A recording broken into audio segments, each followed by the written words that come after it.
بسم الله الرحمن الرحيم الحمد لله والصلاة والسلام على رسول الله وعلى آله وصحبه ومواله ولا حول ولا قوة إلا بالله وبعد. Alhamdulillah, segala puja dan puji hanya milik Allah Subhanahu wa taala. Salawat dan juga salam kita hadiahkan kepada Rasul kita Nabi besar Muhammad sallallahu alaihi wa ala alihi wasallam. Ma'asyiral muslimin, jamaah salat subuh yang dimuliakan Allah Subhanahu wa taala. Pembahasan di pagi hari ini kita akan membahas 4 permintaan penduduk neraka, dan itu semua dituangkan di dalam beberapa ayat di dalam Al-Quranul Karim. Ma'asyiral muslimin yang dimuliakan Allah Subhanahu wa taala, apa saja permintaan-permintaan penduduk neraka ketika Allah Subhanahu wa taala masukkan mereka ke dalam neraka? Keyakinan ahli sunnah wal jamaah, apabila Allah Subhanahu wa ta'ala sudah memasukkan manusia ke dalam surga dan sebagian mereka ke dalam neraka, ji'a bil mauti, maka kematian akan didatangkan di antara surga dan neraka. Kemudian kematian itu akan dibentuk seperti kambing gibas, kemudian akan disembelih di antara surga dan neraka. Artinya sejak itu tidak ada kematian, karena Allah Subhanahu wa taala akan mengirim penyeru kepada penduduk surga dan mengatakan, ya ahlal jannah la mauta lakum, wahai penduduk surga, tidak ada kematian lagi bagi kalian. Kemudian penyeru ini datang kepada neraka dan mengatakan, ya ahlan nar la mauta lakum, wahai penduduk neraka, tidak ada juga kematian kepada kalian. Maka ketika tidak ada kematian, maknanya kedua penduduk ini akan dikekalkan selamanya, baik penduduk neraka ataupun penduduk surga. Lah disinilah kemudian penduduk neraka yang dimasukkan ke dalam neraka dan sudah ditakdirkan dikekalkan di dalamnya,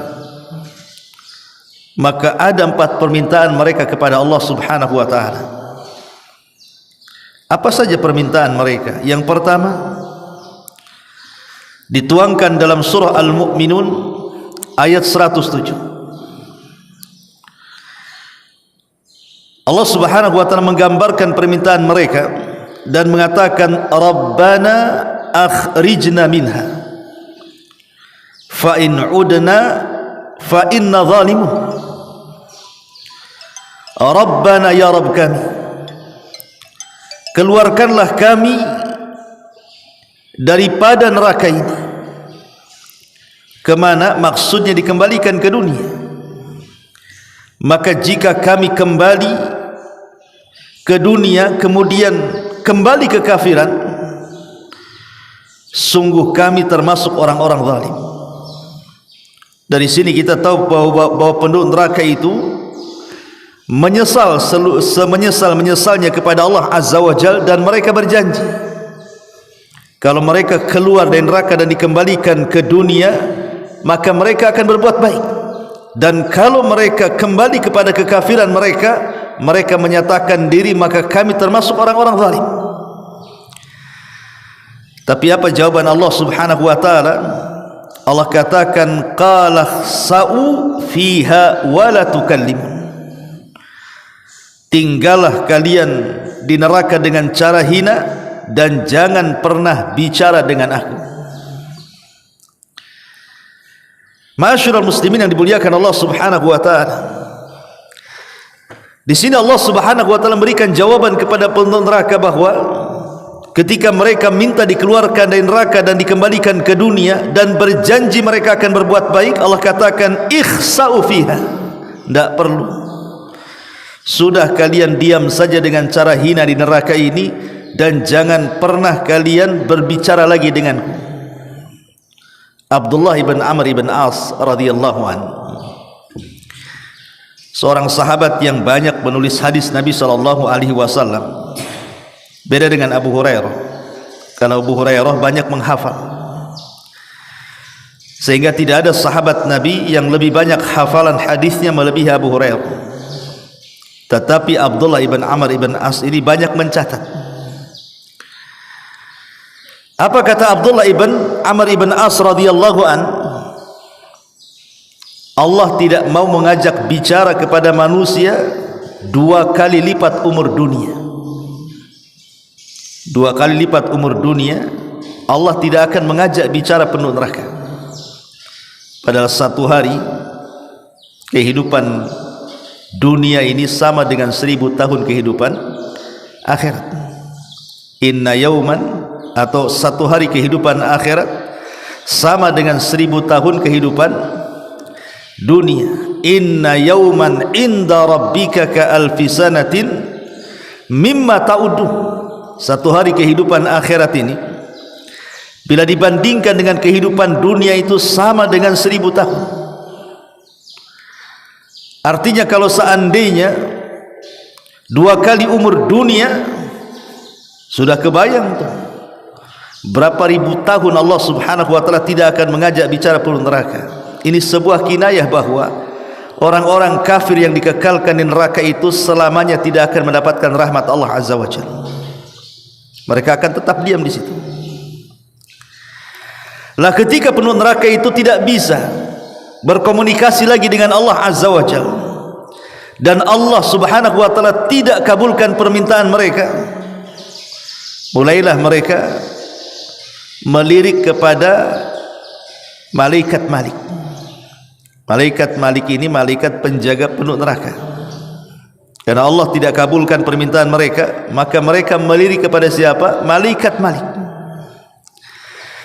Dan itu digambarkan di dalam Al-Quran juga, surah Az-Zukhruf ayat 77,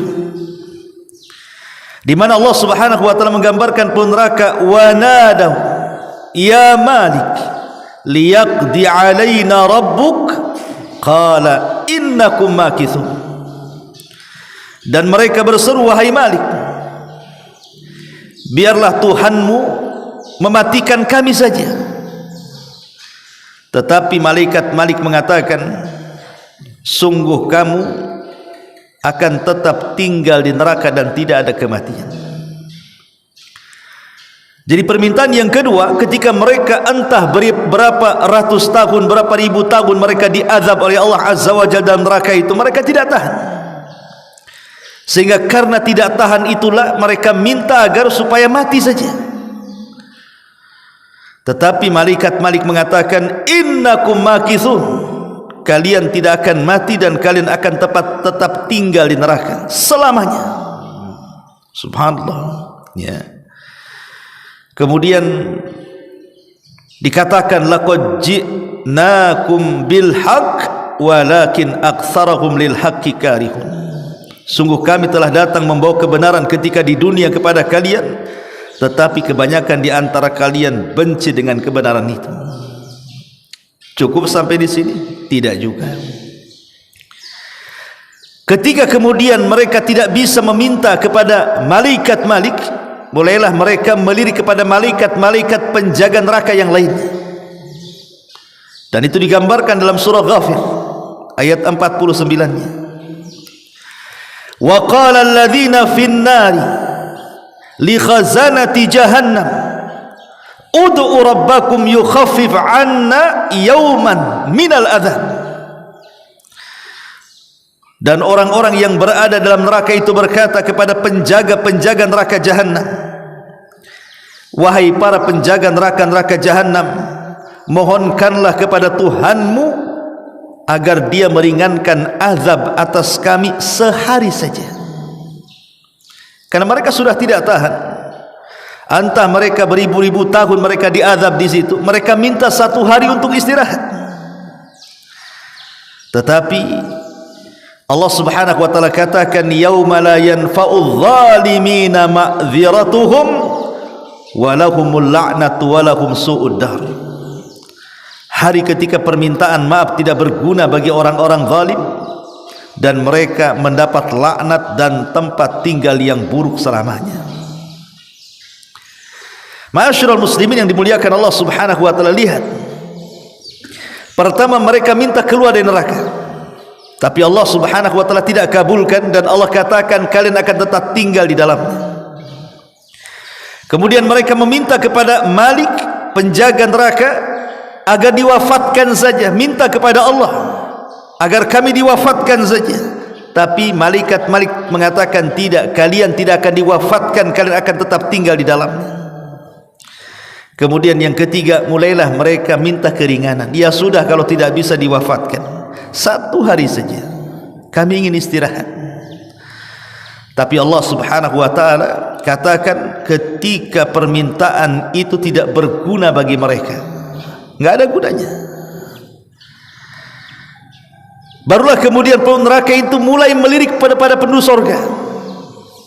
Ketika meminta kepada Allah ditolak, meminta kepada malaikat ditolak, meminta kepada penjaga-penjaga jahanam ditolak, mulailah mereka melirik kepada penduduk surga. Karena neraka dan surga itu ada jendela, di mana penduduk surga bisa melihat penduduk neraka, begitu juga sebaliknya.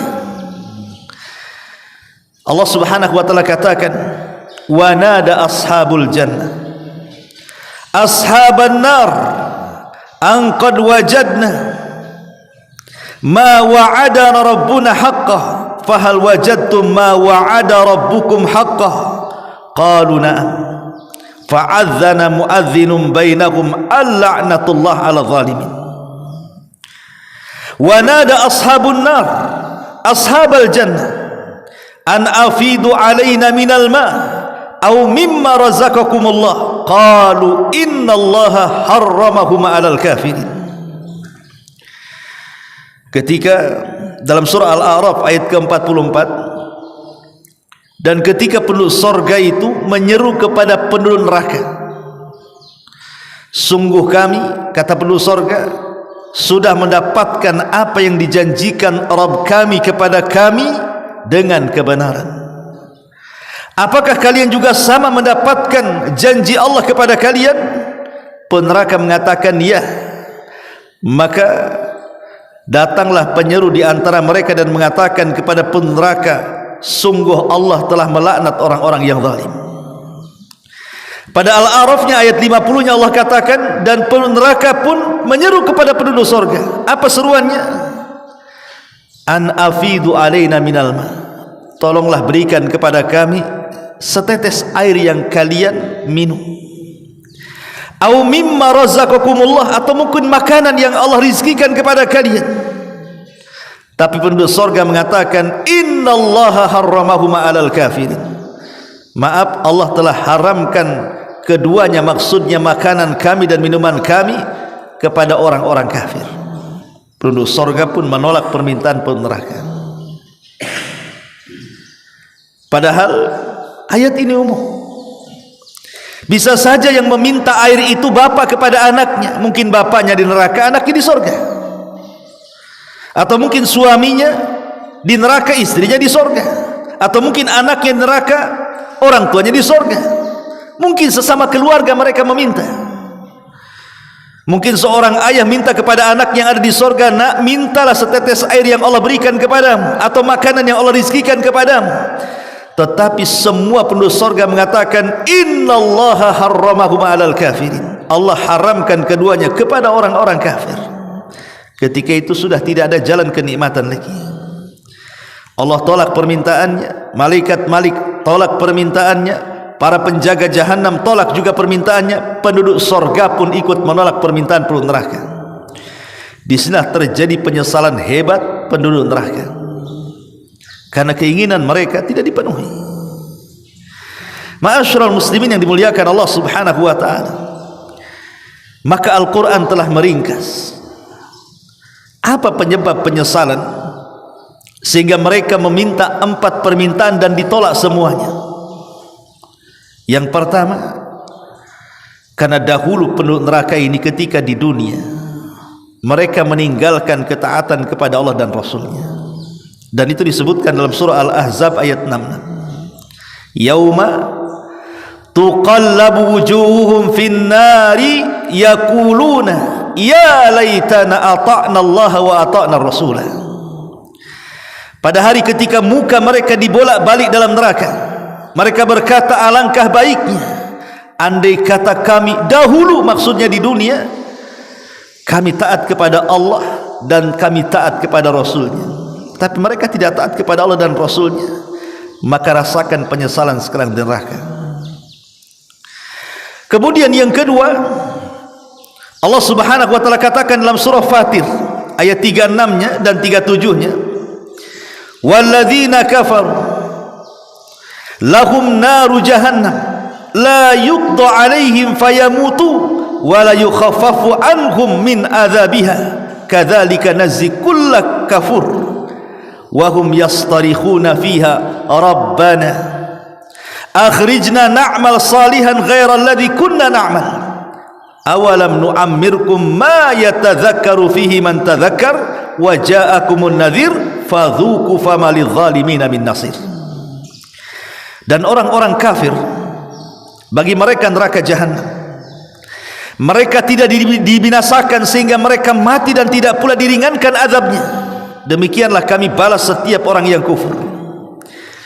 Mereka pun berteriak-teriak di neraka, ya Rabbana, wahai Tuhan kami. Manfaat kalimat ya Rabbana? Tidak manfaat, karena kalimat ini hanya manfaat di dunia, ikhwan.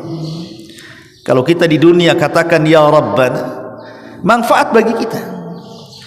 Tapi ucapan ya Rabbana di akhirat itu tidak ada manfaatnya. Ya Tuhan kami, keluarkan kami, niscaya kami akan mengerjakan amal yang saleh berlainan dengan yang telah kami kerjakan dahulu di dunia. Lihat, mereka mengatakan menyesal. Pertama, mereka menyesal karena tidak taat kepada Allah dan Rasulnya. Yang kedua, mereka menyesal karena mereka tidak beramal saleh sebagaimana yang mereka pikirkan di akhirat.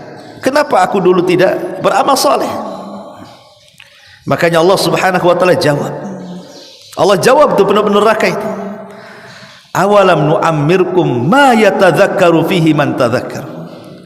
Dan apakah kami tidak memanjangkan umurmu dalam masa yang cukup untuk berfikir bagi orang-orang yang punya pikiran?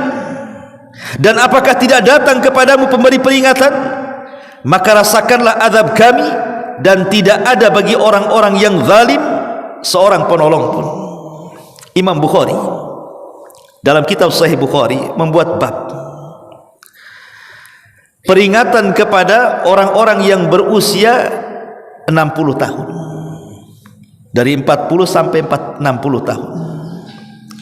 Jadi Imam Bukhari itu membawakan ayat ini, kemudian memberikan judul atau bab dalam sahihnya tentang tidak ada uzur bagi orang-orang yang berusia 60 tahun untuk tidak bertobat. Artinya kalau di usia 40 tahun sampai 60 tahun kok tidak bertobat, berarti setelah tidak akan dapat taufik. Gitu maksudnya. Kalau orang sudah 40 tahun sampai 60 tahun tidak juga bertobat kepada Allah, maka akan susah dapat taufik setelahnya. Karena di sini Allah singgung kepada peneraka, bukankah aku telah berikan usia panjang? Maksudnya 40 sampai 60 tahun gitu maksudnya. Kalau dalam rentan umur begini tidak berubah juga, subhanallah, orang itu susah akan dapat taufik. Kenapa? Ulama menjelaskan, karena usia 40 sampai 60 tahun itu rata-rata nikmat Allah itu sudah Allah berikan hampir secara keseluruhan. Rata-rata usia 40 sampai 60 tahun sudah berumah tangga, sudah punya anak, sebagian mereka sudah punya cucu, sebagian mereka sudah punya pekerjaan yang mungkin mapan, dan akal pun sudah sehat. Makanya Nabi itu diutus tidak di usia 25 atau 30 tahun, tidak, tapi di usia 40 tahun, karena disitulah akal manusia sehat-sehatnya. Makanya sering saya katakan, dari segi mengkonsumsi makanan saja di usia 40 tahun ke atas itu, makan itu bukan pakai mulut, tapi pakai akal. Bukan pakai mulut kan, bukan pakai akal. Kalau pakai mulut mungkin di usia 20 tahun pakai mulut, mau sate 100 tusuk pun main hantam saja. Tapi kalau sudah 40 tahun ke atas, pakai akal dia makannya. Ini tidak bisa dimakan ini, gula naik, nggak bisa makan ini, kolesterol naik, nggak bisa makan ini, asam urat naik, akalnya main. Dan itu tidak haram, tidak ada masalah, karena untuk kebaikan kan. Tapi dari situ kita tahu bahwa dari segi makanan saja sudah dikurangi nikmat tuh. Nikmat kita itu sudah dikurangi, tenaga sudah mulai berkurang, syahwat sudah mulai berkurang, makanan juga sudah mulai berkurang, macam-macam sudah mulai berkurang. Lah kalau seandainya tanda-tanda kurangnya nikmat itu menyadarkan dia, kapan lagi dia sadar, gitu maksudnya. Makanya Allah Subhanahu wa taala berikan kesempatan di usia 40 tahun sampai 60 tahun itu, sadar enggak kamu tuh? Allah katakan, awalam nu'ammirkum ma yatadzakkaru fihi man tadzakkar. Dan apakah kami tidak memanjangkan umurmu dalam masa yang cukup untuk berfikir bagi orang-orang yang berfikir.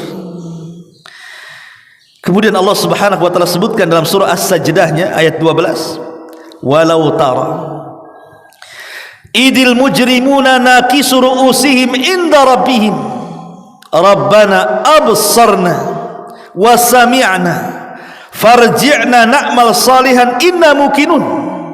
Dan alangkah ngerinya jika sekiranya kami melihat ketika orang-orang yang berdosa itu menundukkan kepalanya di hadapan Rabbnya seraya berkata, wahai Rabb kami, kami telah melihat dan mendengar, maka kembalikanlah kami ke dunia, kami akan mengerjakan amal saleh, sesungguhnya kami sekarang orang-orang yang yakin.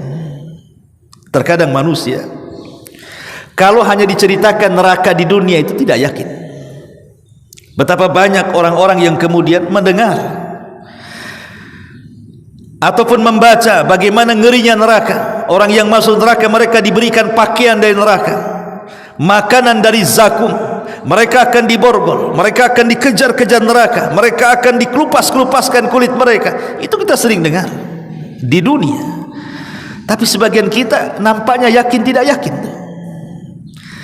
Tetapi di akhirat, ketika betul-betul Allah mengatakan waji'a bi jahannam, Allah datangkan neraka jahanam, dan mereka melihat nerakanya, mendengar suaranya, apa yang terjadi?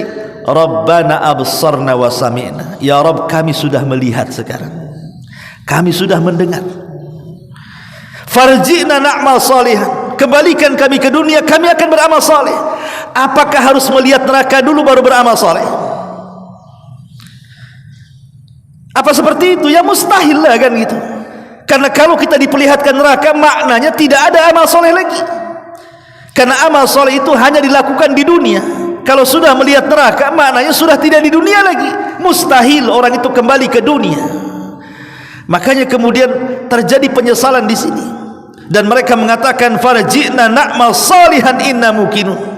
Kami akan beramal soleh, kami sudah yakin sekarang. Lah ketika di dunia kalian tidak yakin, setelah melihat neraka tiba-tiba yakin, disinilah ujian keimanan seseorang.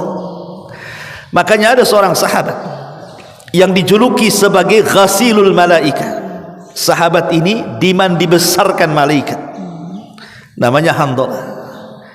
Kenapa Handalah dimandi besarkan malaikat? Karena saat dia mati syahid, dia sedang junub.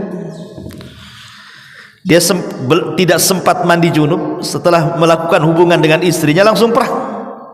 Kemudian Allah takdirkan mati syahid, maka malaikat dari mana-mana datang kemudian memandikan jenazahnya. Makanya Handalah itu dijuluki ghasilul malaika, sahabat yang dimandi besarkan malaikat.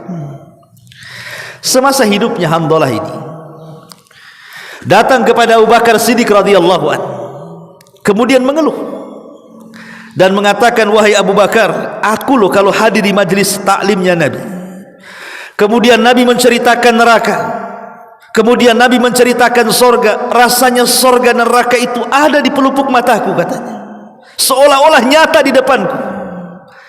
Tapi ketika kami keluar dari pengajian Nabi, dari taklim Nabi, kami sibuk pula dengan keluarga, sibuk pula dengan pekerjaan, rasanya neraka dan sorga itu bagaikan hayalan, hanya dongeng-dongengan saja. Apa saya ini munafik wahai Abu Bakar?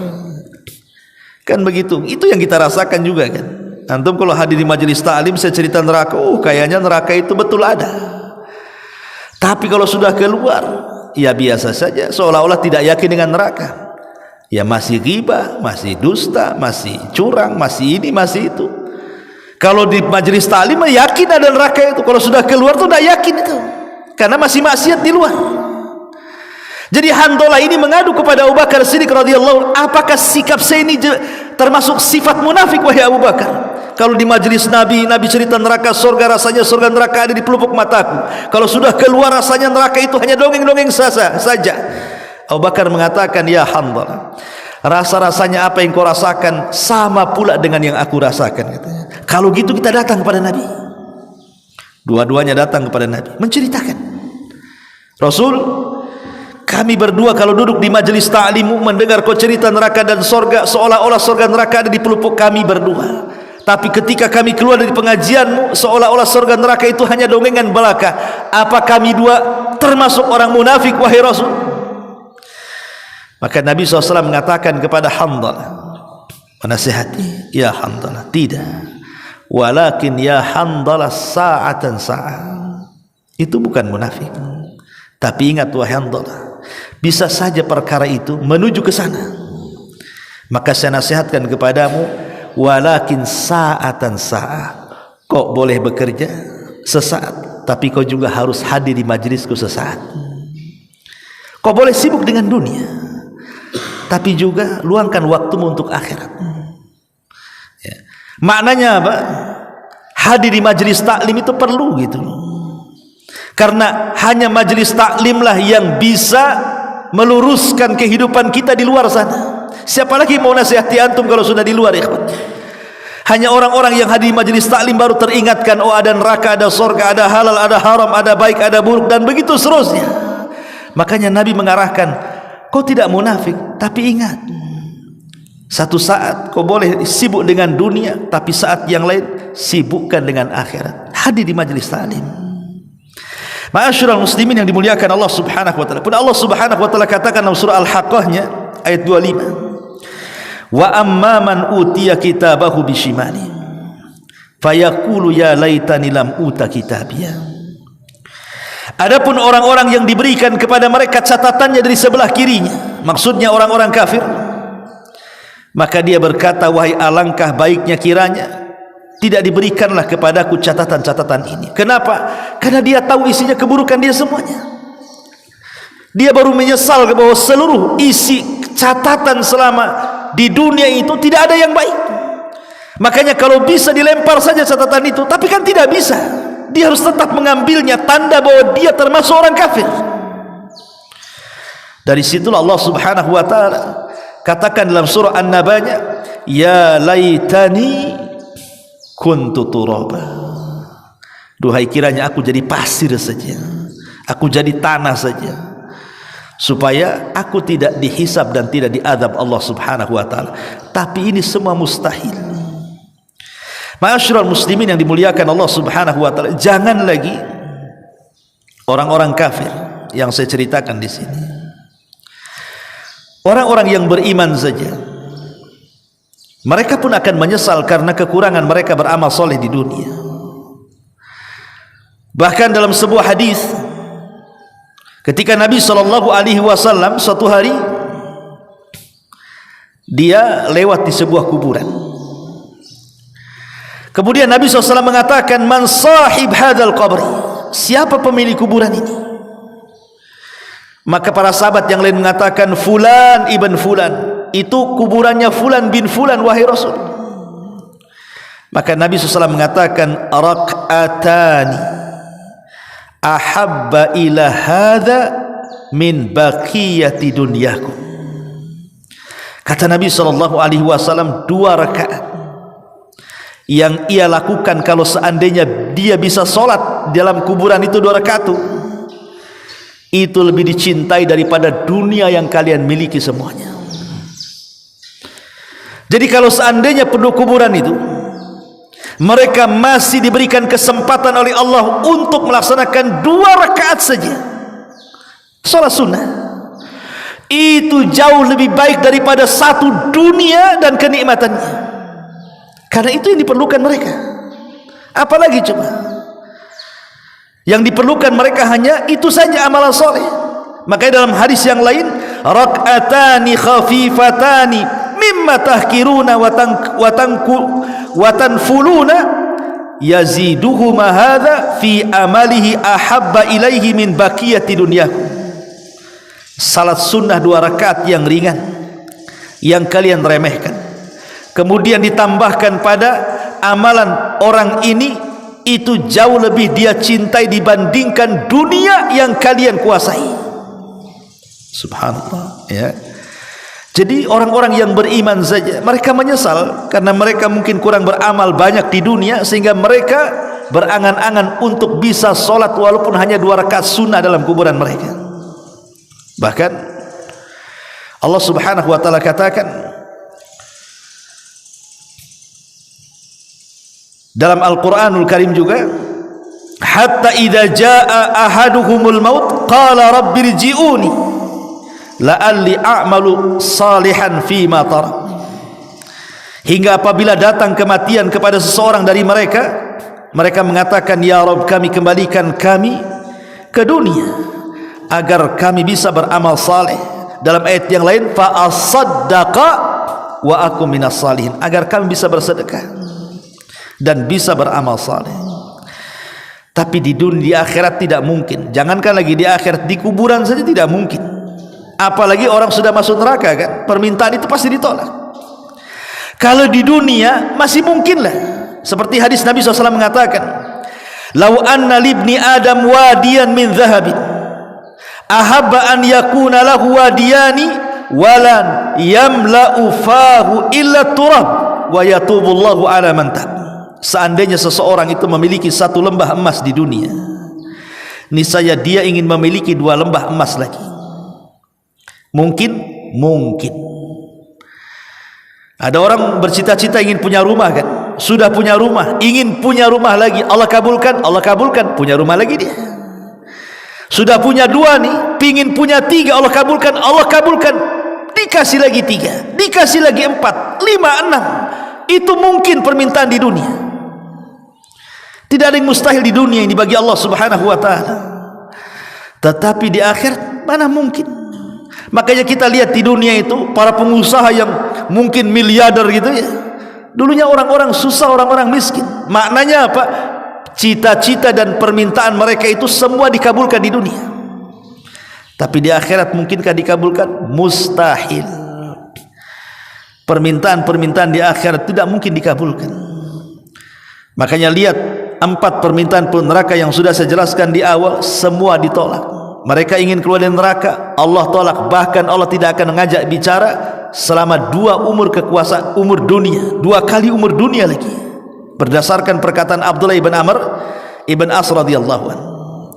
Kemudian mereka minta dimatikan, nak mau hidup di neraka, minta kepada malaikat Malik. Malaikat Malik menolaknya dan mengatakan apa? Sudah, kalian tinggal saja di neraka, ngapain minta mati-mati, katanya.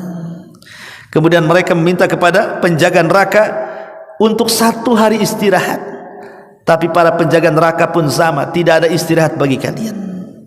Oke, kalau tidak ada istirahat, mereka ingin merasakan nikmat penduduk surga, hanya makan atau minum sedikit saja yang Allah rizkikan kepada mereka. Penduduk surga pun menolak semuanya. Artinya bahwa kondisi-kondisi seperti ini, inilah penyesalan yang hakiki yang tidak mungkin seseorang lari dari kenyataan kelak di neraka. Na'udzubillah thumma na'udzubillah. Inilah di antara 4 permintaan penduduk neraka yang Allah Subhanahu wa taala tidak kabulkan kepada mereka. Subhanallah bihamdika asyhadu an la ilaha illa anta astaghfiruka wa atubu ilaik. Allahu ta'ala alam. Assalamualaikum warahmatullahi